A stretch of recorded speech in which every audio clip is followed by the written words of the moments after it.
Be intentional. Take action now. Welcome to the Humanscape podcast, where we help business leaders develop the cultural landscape for tomorrow's success. In a world that is wobbly, we're here to help you create a strong cultural foundation for your business. And it's all about bringing your values to life, elevating people to perform at their best, creating a strong strategic plan, and offering lifelong learning opportunities. Are you ready to bring work to life and life to work? We are. Let's talk.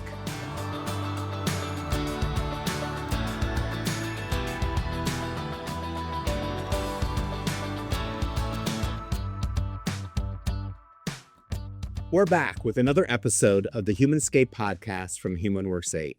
I'm Shawn Golias, the Thought Catalyst with HumanWorks 8, and I'll be your host for today's conversation. Today, I'm co-hosting alongside AJ Cruzy from our team, and we're excited to talk with Kurt Gengenbacher from ATI Physical Therapy. At HumanWorks 8, we're all about helping organizations bring culture and people strategies to life through values, through leadership, and the moments in culture that make a lasting impact on engagement and retention. We're always curious about how organizations like ATI Physical Therapy take big ideas like values or leadership concepts and actually bring them to life. What does that look like in practice? Today, we're diving into how ATI turns these ideas into day-to-day action. AJ, why don't you share a little bit more about Kurt? Absolutely. Kurt is a residency-trained sports physical therapist who began his career helping athletes recover and perform at their best. Now, he channels that same passion into developing team members and leaders as part of the learning and development team at ATI Physical Therapy. In his role as learning program manager, Kurt focuses on empowering individuals and teams through leadership development programs, combining his deep understanding of human performance with a strategic approach to growth and learning. Kurt, we're so glad you're here. Welcome. Thanks for having me. Excited to be here. Well, let's jump right in. This wasn't planned, but after hearing your background, you started out as a sports physical therapist, and now you're in learning and development. So that's a little bit of a shift. How did that happen? And what parts of your physical therapy background do you still draw on every day in learning and development? I think it actually goes probably more genetic than I could think of anything. I come from a long line of teachers. So my mom taught in the Joliet, Illinois area, was a consultant for special ed. My dad was a history teacher for a few years. My sister taught kindergarten. So when I went into PT, people actually first said, how'd you get out of the family business? How did you not go into teaching? And now here I am. So the meandering path, I came out of residency, was really excited about what I had learned, saw a lot of opportunities in physical therapy for us as a profession to do better for our patients. And I wanted to share that. So my first foray into teaching was just finding something that, return to play testing for athletes and saying, hey, can we be better at that? And hosting a small course for people. And that then sparked a lifelong interest now in how do I continue to morph and evolve how I teach, the topics that I teach, and stay engaged with folks.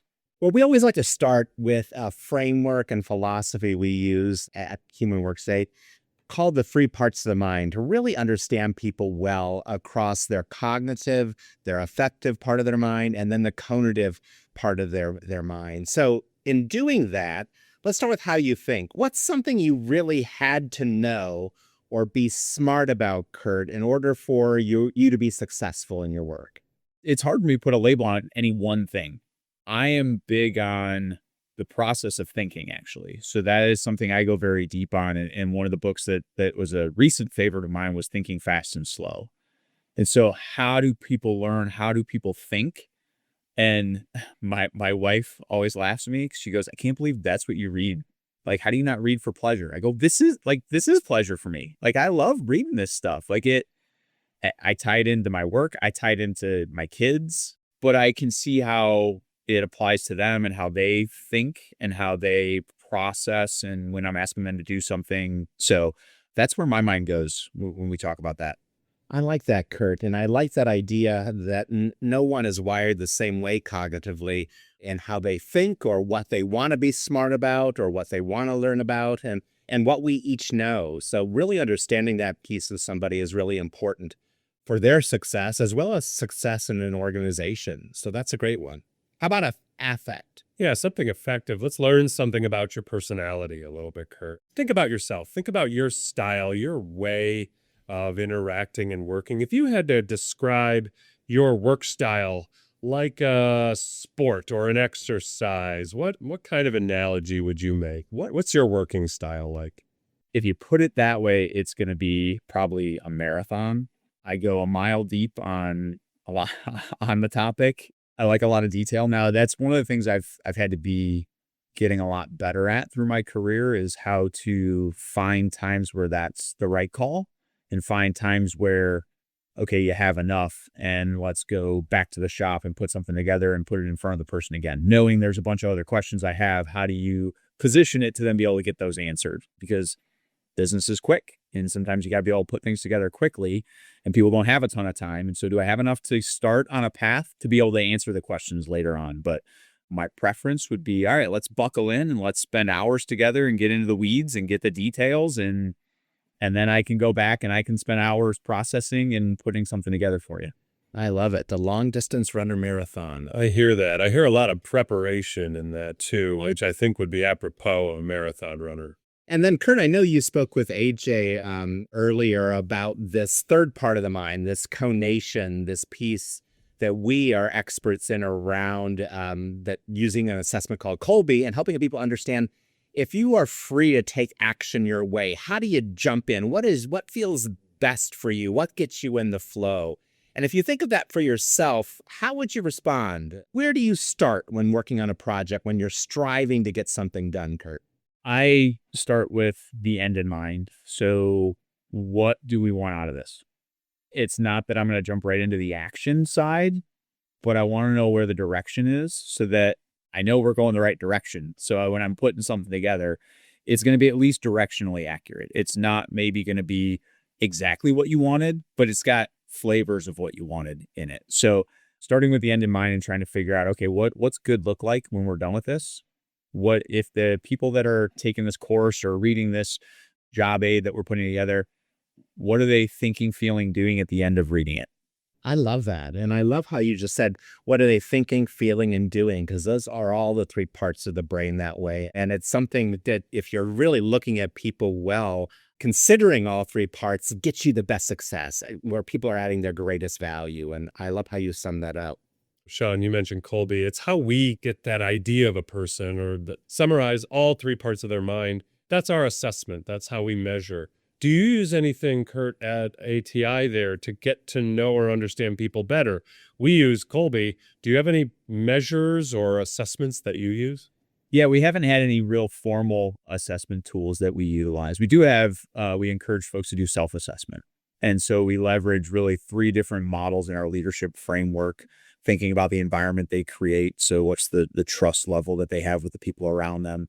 Behavioral styles. So what's the behavior of themselves, but also the behavior of the people that they're interacting with? I would say the people they're leading, but it goes beyond that, right? You could do this when you're thinking about patients. What's the behavioral style of a patient? Do they like a ton of detail? Do they like quick action? And then the last one is kind of the situation. So as I'm thinking about guiding someone through something, where are they right now and what do they need from me? Right. One of my favorite examples is we were making a change in our own learning programs and we were implementing a new software. And I remember my boss being like, hey, how you doing on it? I go, I'm doing well. I just need to know where to click. Like, I'm excited. I'm motivated. I have no idea where to start though. So you need to, quote, micromanage me in the moment to make sure I know what steps are next. And so as we go through with our folks, those three different areas, we then encourage them to reflect on each one. And so there's no formal assessment, but it's more of a, hey, what's the pulse check? Where are you at? And where are the people you're interacting with as you're interacting with them in that moment? I like the understanding other people part. I like that about it. But your example, I think, was really strong. So when we know ourselves that way, we know what to ask for. Hey, you could really help me if. And that's maybe a side of measurement that isn't always talked about or we don't always think about. But I love that example.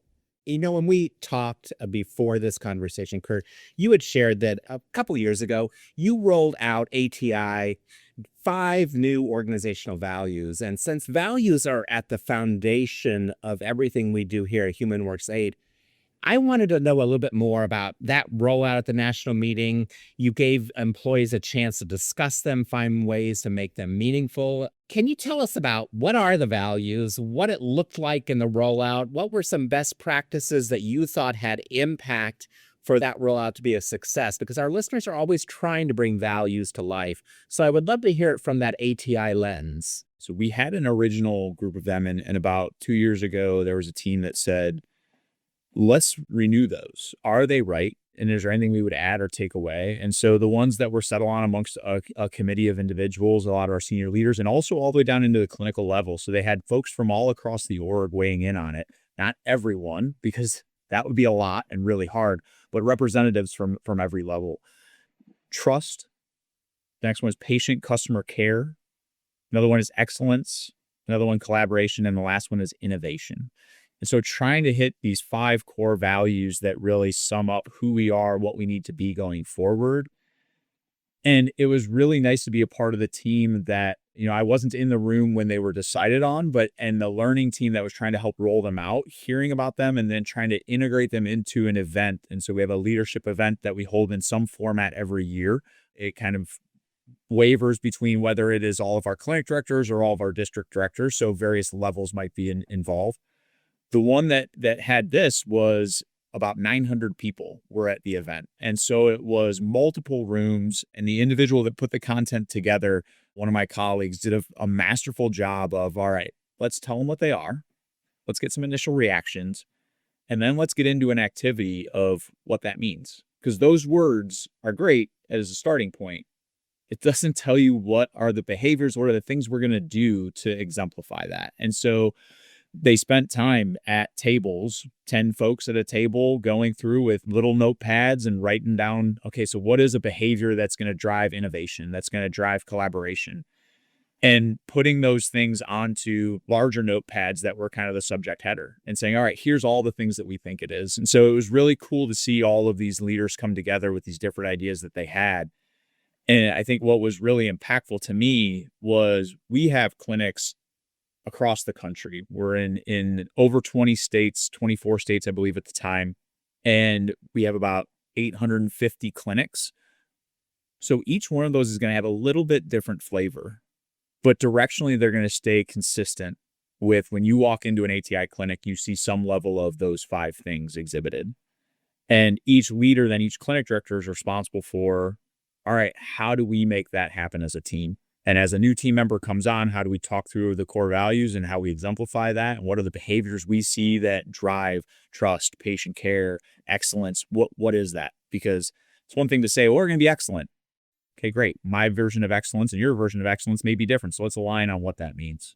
We call that working or developing sort of value actions.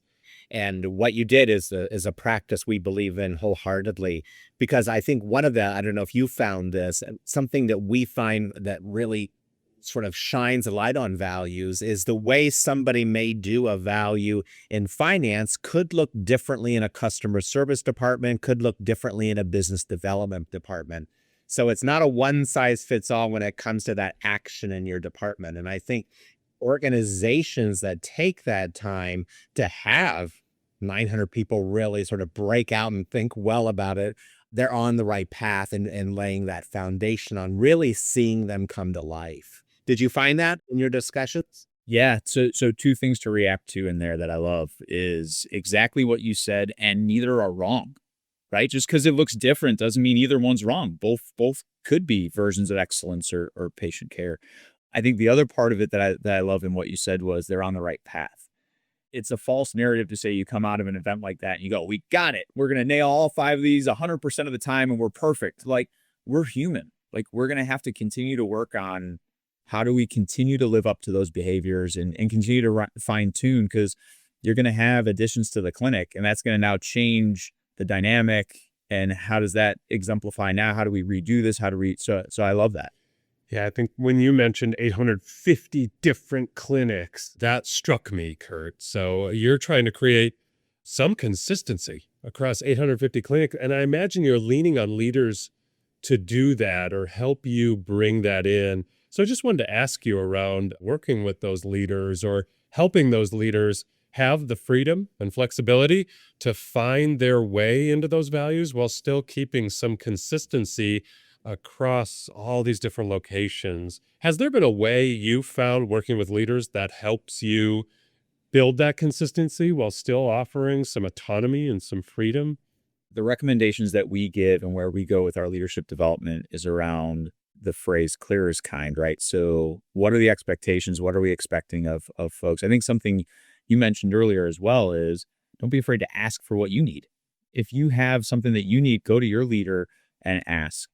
The leader's expectation then needs to be clear, and they also should be putting up the guardrails. And so that's something that we try to live out every day as well is, hey, there's a parameter that you're allowed to work within. What are those? Share with your people what they're allowed to do. Like, hey, take the freedom and do these things. If it goes over to here, I need you to let me know. One of the things stories I share in one of our leadership courses is that I took over a clinic and as a clinic director, and I saw that people kept coming to me with all the little questions. And I was kind of taken aback at the types of questions I was getting. And so finally, I ended up having a conversation with them about, look, I want you guys to feel empowered that you can make a decision when I'm not here. You don't have to call me. You don't have to text me. They said, now if the water main breaks and we got water coming into the clinic, like, yes, that's a phone call to me. So it's putting the guardrails on like, hey, where do I have freedom and authority to be able to take that autonomy, make a decision? And if it's the quote wrong decision, I, as a leader, then have to come in with the mindset of, well, let's learn from it. What'd you see? What led you to that path? Here's what I saw. And maybe they made the right decision and I didn't have all the information, or it's a learning opportunity for them on how I might have looked at it differently. So it's giving that autonomy with some guardrails and some expectations of here's what I expect. Here's the times where I need you to kind of call me because it's too much or I need to be involved, and just trying to be, as clear as we can. You sort of shifted into some learning things right there from values, which I love. And that's where I wanted to go next, Kurt. You mentioned a topic that I had not heard. And so I said, well, as soon as Kurt said this topic that was sort of top of mind for leaders, I think our listeners would love to know more about it. And that topic was polarity management. That was a topic that you said, hey, it's been top of mind. Could you share a little bit more about what that means and why you focused on it with your leaders there at ATI? To do more research on it, feel free to look up a gentleman named Barry Johnson, who really came up with this and kind of brought it to the forefront. And it's something that we think is super important because of the complexity of the world that we live in, right? And you have these two things. So really, it's these two things that would seem to be in dissonance with each other, but really both need to exist in order to help you meet a goal. And so when you think about a successful organization, you brought up the topic of consistency. 100%, you have to have consistency. You also can't focus so much on consistency and standard operating procedure that you don't grow and evolve and adapt. So it's this and, not or. Are we growing or staying consistent? It's both. It's and. Polarity management really and working with our leaders is thinking about, all right, how do you identify those polarities? Because there's not just one that you have in the work that you do. How do you identify them? And then how do you identify the action items to drive each polarity? So what's going to drive consistency? What can you do? What's going to drive growth? What can you do? Then also looking for what are the warning signs that you've spent too much time over there. So, hey, I've spent too much time in growth. I'm not worried about consistency as much. I'm worried about growth. All of a sudden now, patients are getting frustrated because we're not following standard operating procedures, or we're having people are canceling more regularly. Like, what are the things you're looking for that are telling you, I spent too much time over here. I got to lean in over here again, and I got to spend more time. So I love the model because the first example that he gives in one of the videos I watched was around, believe it or not, it's going to tie right back into something we mentioned earlier, was running a marathon. And he talks about the polarity of activity and rest. You can't run a marathon with just doing activity or just doing rest. You have to have the balance of both. And so figuring out how to weave those things together in your preparation, your planning helps you to run a marathon at some point. We're going to get back to that marathon because now that you brought it back up, it's back in my mind, Kurt. But before then, is there another one of these polarities? I love consistency and growth. Is there another one that came up in your leadership or at ATI that you're exploring as well? Yeah, I think one of the ones that you can also think about that people often face that'll be very I think important to this audience is performance and development. When we think about our employees, we have to balance those two things, right? We have to have performance. We have to perform, do the job that we're paid to do and perform at a certain level. And we need to develop them. And so if we spend too much time on development and not enough on performance, we're going to have issues, and vice versa. So that is one that I think is also nice to think through the model in the sense that neither are really have to be equal either, right? It's not that, hey, I have to spend equal time in these. I just have to make sure I have the right amount of time so that I'm reaching the goals and getting the person to the ultimate goal that they have. I love that one. And that is really perfect for our listeners who are looking at the sort of learning and development, building strong cultures that way. I'm so glad we spent some time on polarity management, Kirk. 'Cause I don't think I've heard it used as well as you've explained it. And I also don't think that a lot of organizations that we've talked with have sort of looked at how those two that sometimes could be considered opposites, but how they're really connected, and you need both for success that way. So that's really cool. And you mentioned the marathon. So that made me think too, and all of this marathon running and walking and that, where you said you need to sort of have time and space between. It's something that we use. And I don't know if you've heard this phrase, Kurt. We say that if you are using your mind and your energy and you need rest, that you need do nothing time. And it's time where you're not striving. It's time to sort of rebuild your mental energy across all three parts of your mind, cognitively, affectively, and cognitively. And I see you nodding. Our listeners can't see. So I know it's connecting with you that way. And Kathy Kolbe, the theorist behind the Kolbe-A Index, in one of her books that I just Powered by Instinct, one of my favorite books, I'll just share that out to some of the ones you've mentioned. She talks about that really we don't focus enough on that rebuilding of that energy. Do you do any work there around helping leaders, helping your teams rebuild their mental energy so they can do their best work or add their greatest value? It's a great question. Yeah. And I'm nodding vigorously, I would even say, to your commentary. It's something that we touch on in our time management discussions and talking about the overwhelm, the burnout that can happen as you take on more, as you become a leader and you feel more responsibility, and how to delegate. And where we go with it is we talk through really first the need to get in the right mindset that is needed. If you're not in that mindset, it can feel like you're wasting time and I'm not doing things I should be doing because I got this list of to-dos that I have to get done, as opposed to there's times where that's true. Yes, you got to find the tipping point. But there's times where you need to focus on just recovery. And if you do that for an hour and then you come back to your tasks, you're going to be so much quicker at doing them, right? And this was something as a clinician I learned pretty quickly was I was not great at writing my notes at the end of the day. I'm probably not the only person that had that problem. What I found out though was I could get up as early as 5 a.m. and get through a day and be great at writing my notes at 5 a.m. I remembered everything from the day before. I was able to write in a fraction of the time. And so I started really taking ownership of my own time and going, all right, look, I'm going to do some things, some of the checkbox things that have to be done at the end of the day, make sure that enough is in there. And then I'm going to recharge the battery. And I'm going to come in bright early. And I had leaders initially who would be like, well, I don't want you to have to get up early. I go, no, I'm choosing. I know you're not making me do that. I'm choosing to get up early because I know that's when I work best. Some of my best work done at between 5 and 7 o'clock. It's when I do some of my best thinking. So I think to us, the first part that we go through with our employees is trying to really get their minds around the value of it, that you have to view that as valuable time, as time spent leading towards more productive, better development, better conversations, whatever is coming next on the other end of it. You heard us talk about the cognitive part of the mind in today's 3 parts of the mind segment earlier in this episode. The only way to measure the cognitive part of one's mind is by taking the Kolbe-A Index. The Kolbe-A isn't about personality or intelligence. It's about you in the zone, you adding your best value, you at your most creative, how you get things done when you're free to be yourself. At HumanWorks 8, we use the Kolbe-A as the foundation to our talent optimization work with clients. To help individuals and teams get the right people in the right role, build confidence, strengthen relationships, and improve performance. Want to know your unique result? Take the Kolbe A Index and uncover how your mind naturally works for your best performance.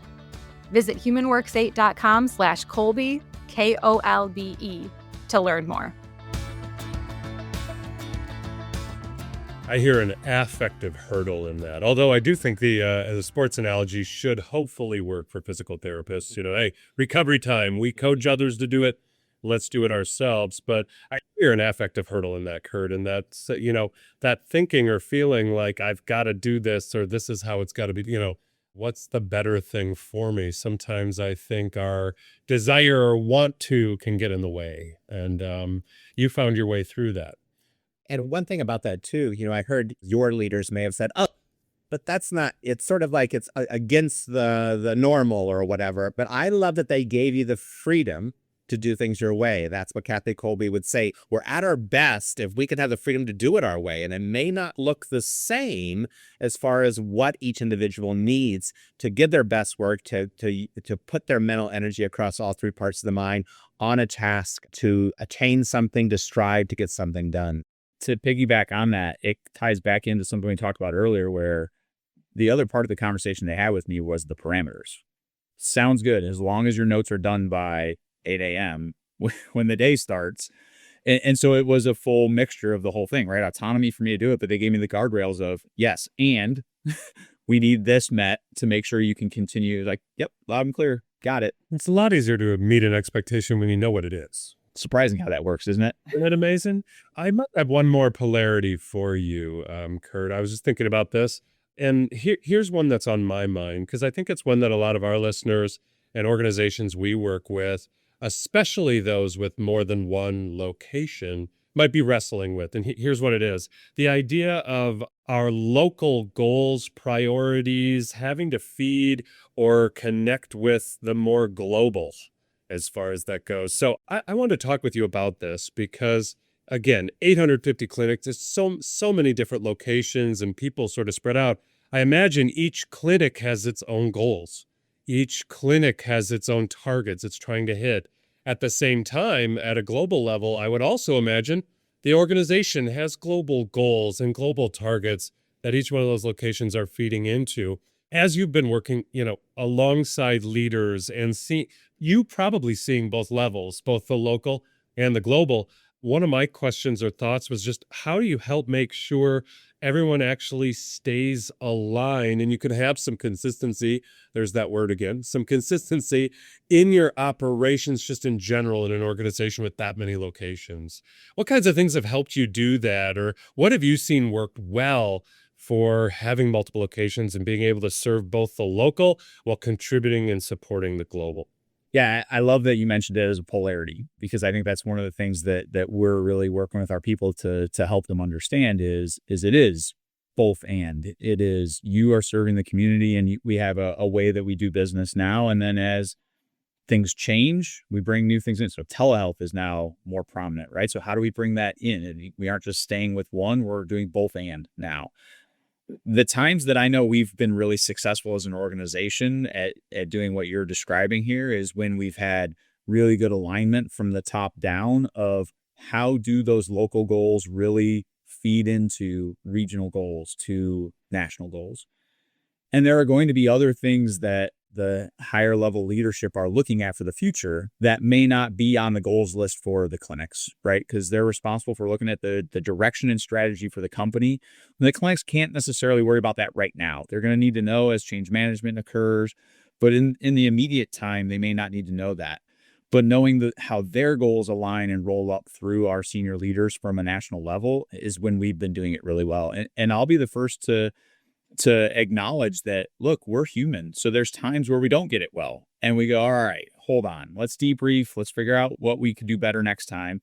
And that's something that I've been with ATI for 18 years. And it's something that has kept me here for all of that time, is that we will acknowledge when we dropped the ball and we made a mistake. And we'll say, all right, what can we learn from this and what can we do different? And when we did it this way, it seemed to work really well. We tried it this way this time and it didn't work so well. So I think to answer your question again, circle back on it, is when it went well is when we saw that alignment. The clinics had their own goals, but there was a clear way of seeing, all right, I see how this feeds to that, the regional feeds to the national, and how all of that kind of feeds together. You know, when we work with organizations, we help them build discipline practices around a framework we call the way for strategic planning, an organization's way to do that. And we find that very, very beneficial to train all leaders so they can understand ways and practices that will elevate how to look at strategic planning, making very clear, very directional, and very accountable. And I know you had mentioned, I think you do some coursework around strategic planning 101, but I guess I know our listeners are always looking for ideas. What are practices to train people involved in strategic planning and those disciplines around that would help get this alignment, to help get this consistency? Is there anything you found that's been valuable at ATI? Great question. And it is a lot of this is centering around polarities, right? So it's strategic versus tactical. And really it's both and, right? It's not a strategic versus, it's strategic and tactical. And so when we talk with folks about the strategic side of that, it's coming back to the goals and saying, what is the goal? Doesn't mean the goal can't change. So if we need to change the goal, if it doesn't sound right anymore, okay, let's change the goal, because we have to be able to reassess and figure out if that goal still is accurate for where we need to be. If the goal is the same, all right, as we're approaching a problem, as we're approaching the solving of this issue, how does it impact that goal? Does it impact that goal or not? And so it could be any level of the organization might bring a problem and say, all right, so what does success look like at the end of this, and how does it impact that strategic goal? And if you look at it and go, well, it doesn't really impact the strategic goal, it's more so this thing over here, we go, okay, so what are we solving for? And are we causing more damage to the strategic side? Because you could have something else you need to do that doesn't impact the strategic. That's the tactical side. Hey, this is going to help us with this tactical objective that we have to hit. But let's make sure we're not sacrificing the strategic side, right? So, hey, we want to be better at this access for patients, and we're working on this piece over here. If it doesn't impact the access to patients, then great, let's keep talking about it. But if we put this in, but it's going to slow down how quickly patients can get into us, now we got a problem, because our strategic goal was access. So now we got to back up and go, okay, that might sound good. Do we need to change the strategic goal? Kick it out further, because this is going to help us eventually get there. So we really look at the goals first and think about, all right, make sure you have the ultimate goal in focus, and step back and ask yourself, is this decision we're about to make, or is this conversation we're having going to impact that in some way? Or are we just causing more of an issue because of a squeaky wheel or something like that? You know, when it comes to strategic planning, a big part that a lot of organizations struggle with is around communication. And communication could be a topic we could spend a whole session on as far as best practices occurred. But I was wondering, when you think about ATI and consistent communication, are there some best practices that you have in place or that you're working with now that others could learn from to get that alignment, to make sure people are on the same page? What do you do now, or what are you thinking about doing in the future? So we really have two ways that we expect our people to communicate with their teams in an ongoing fashion. And one of them, and specifically to the clinical side of things, we have caseload conversations, so patient conversations around, hey, how's this patient doing? And so those are regular conversations that clinicians have with their leaders around, hey, what's the quality of the services we're providing? And what we've really done in the recent history, knowing that I've been there 18 years, I'll let you draw some guesses as to how far back it goes. But not too long ago, we really made the delineation in saying development conversations around someone's performance should be a separate conversation than this clinical conversation. We found there was mixing those two things, as much as it may seem like it's saving time, it then leaves people wondering, which was the thing you really wanted me to talk about today? Did you really want to talk about my performance, or did you really want to talk about the patients? Instead, saying, you know what, both things are important. Back to the polarities. Let's have a conversation every week where we talk about patient care.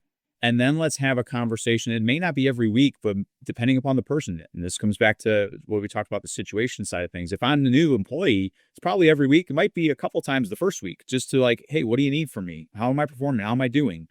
As I get a little more seasoned, I get more experience, I show my competence and the skills. Maybe it's quarterly that we talk about my performance and see how I'm doing. But really separating those things out so that people can have some of what they need in the patient care side, in the more day-to-day task side, and then in the performance and development side, having a separate conversation and saying, all right, what are the expectations? What am I supposed to be doing? Am I hitting it? Where am I at? And then encouraging our people to keep some sort of consistency with that development conversation. Have a list of questions that you ask every time. The first time you meet with someone, they may not be open to sharing the depth of the fear, the anxiety, the imposter syndrome that they have. The consistency with which you ask the questions shows that you're always coming back. You're always going to ask. And then eventually they'll start to open up and soften. Some folks might share right away, but I know me personally, I'm probably not. I'm more of that marathon runner. I want the detail, right? So I'm going to be a little slower to show my cards. So you're going to have to build that trust with me in terms of consistently asking.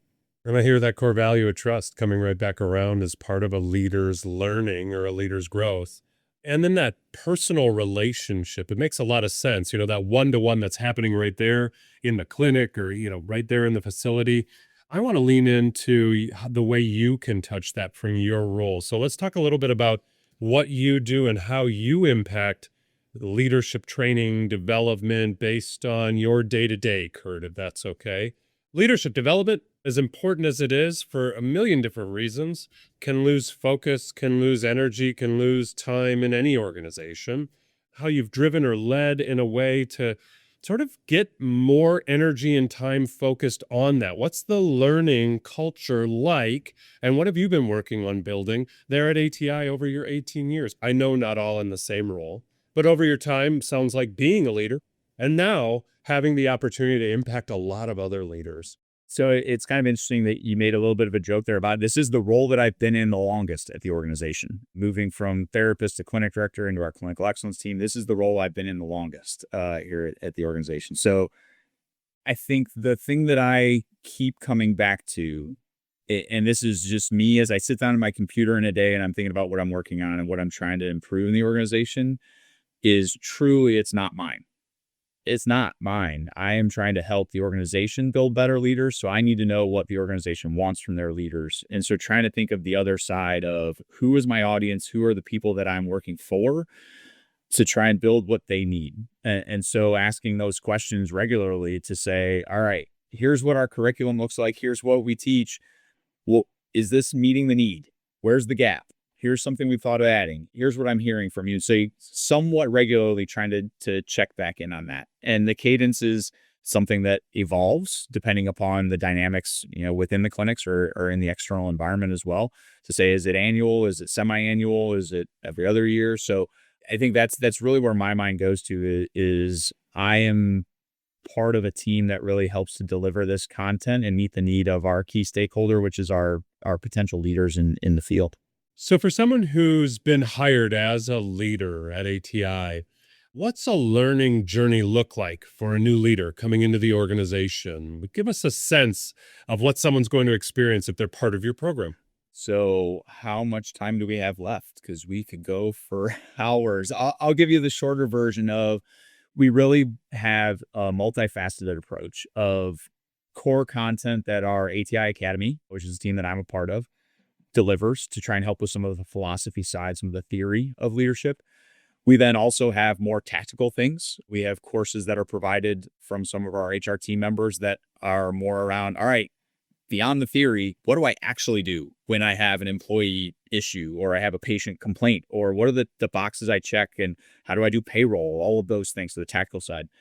And then there's the experiential and the mentorship side, which is actually much more than the classroom stuff. That's where a lot of the learning happens. And so we have materials provided to our, if you're a new leader coming in, your leader would have something to be able to look at and go, all right, week 1, 2, 3, 4, here are the types of things we should be going through. And we try to be not overly prescriptive. This comes back to something we talked about earlier, giving our leaders autonomy. And this person best, their background. We want these things hit and talked about. You do it in the time that makes sense for you. What the pressure is in the clinic in that moment, maybe you pull something from week 2 and talk about it, and then kick this other thing a little bit later. So really a multifaceted approach to getting some central leadership philosophy from our teams to then more local. All right, what's the reality of what the leader that you're working for now wants from you and what their expectations are and how you're going to work together. That's fantastic. And I think it supports, a lot of the things we've learned about learning, Kurt, and I heard you talking about some of the ongoing learning you've done yourself, how people think, how people work. It's not just a classroom. I heard you talk about the mentorship side of that as well, sort of someone walking that journey with you. So to bring us to a little closer to a close here, I'm curious of what you're doing now. What's exciting right now? What are you developing or working on from a content perspective that you're excited about? So if you asked me a month ago, I'd probably have a different answer.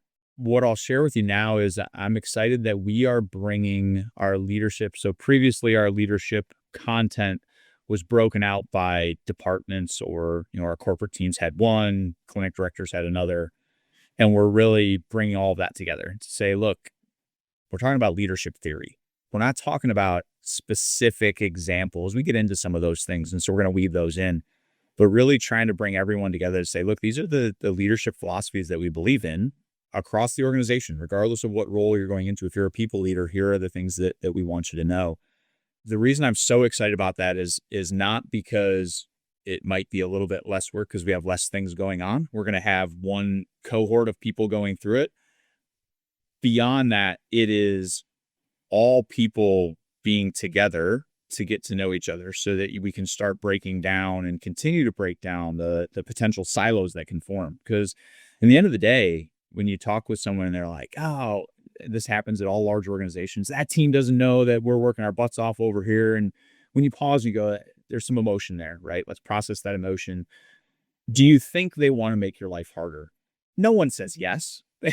No, I don't think they want to make. Okay, so what's going on then? And so I'm really excited about bringing everyone together in these cohorts. And it's not going to be everyone. It's just, new folks going into leadership. But it'll start to get some of that. Okay, I met with someone from IT. I met someone from finance. I met someone from the clinics. And I can get some of that perspective in how we talk through leadership philosophy. And so they bring up examples. We can see how we're all going the same direction. We're all on the same team. And I'm really excited for what that's going to do and the power that could bring of really creating more of a one ATI mentality that we continue to strive for. To call out your core values one more time, probably a lot more collaboration opportunities between those would-be silos, those different parties, different groups, different perspectives in your organization. I would be excited about that too. Kurt, thanks so much. It's been a great conversation. I always like to wrap up we talked about so much, but I like to highlight a few things that jumped out at me from our conversation today for our listeners. You used the thing that teaching is genetic in you. You feel like it's in the family. But I took that a little farther to sort of say, hey, if you're a people leader, do you have to have that teaching development gene in you? And I think you have to find it your way, but there's something about that. If you're leading people, you have to. Part of that is that growth element. So I love that. We also got into, you mentioned about thinking, feeling, doing. And I loved how that aligned with our 3 parts of the mind philosophy. And people at their best, you have to consider them across all 3 parts of that. And you also said, I guess the philosophy there is clear as kind at ATI. And I think everybody can take that and apply that to their organization, their team, their leadership philosophy. Sometimes we use the words direct and kind, but that clarity and that kindness, I think, really do go hand in hand. So that jumped out at me. But probably the thing I want to highlight is this polarity management. There were so many polarities we talked about that I didn't know we were going to go there. So, talk about both things can be true or opposites attract and all that kind of stuff in the space. We talked about consistency and growth, performance and development, strategic and tactical. And I think that way of thinking in that framework, I think listeners will leave here today thinking, wow, how does that help me? And you really focus, and I applaud ATI, that you have to do work on both sides of that. And it may not be equal work, but it has to be considered work or intentional work about both sides. So again, Kurt, thanks so much. How would people, if they want to know more about the work you're doing or what ATI is doing, what's the best way for them to reach you? Where can they find you? No, I appreciate it. I'm on LinkedIn. I'd be happy to connect with anyone. As we talked about, feel free to reach out, but be ready to get comfortable because I'll go deep in conversations with folks. I love to learn from others. I always like to learn what's going on the outside. I've been here 18 years, so I know real deep the history of ATI. I'm always excited when we have new folks join the organization. Hey, what'd you guys do over there? What was the learning like? So excited to connect with people. So please reach out. I think the other thing is if you're interested in hearing more about ATI in general, visit our website, atipt.com. Excited to connect with folks in that way as well. Kurt, thanks so much. And I want to thank all of our listeners for joining us. And we look forward to talking to a new guest next time. Everybody have a great rest of your day.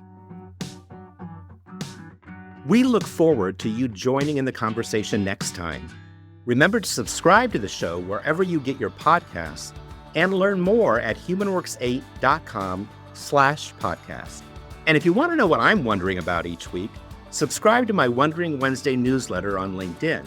Reach out to us if you need a partner to navigate your humanscape or a speaker from our team who will inspire your people and challenge your leadership. It all starts in one moment.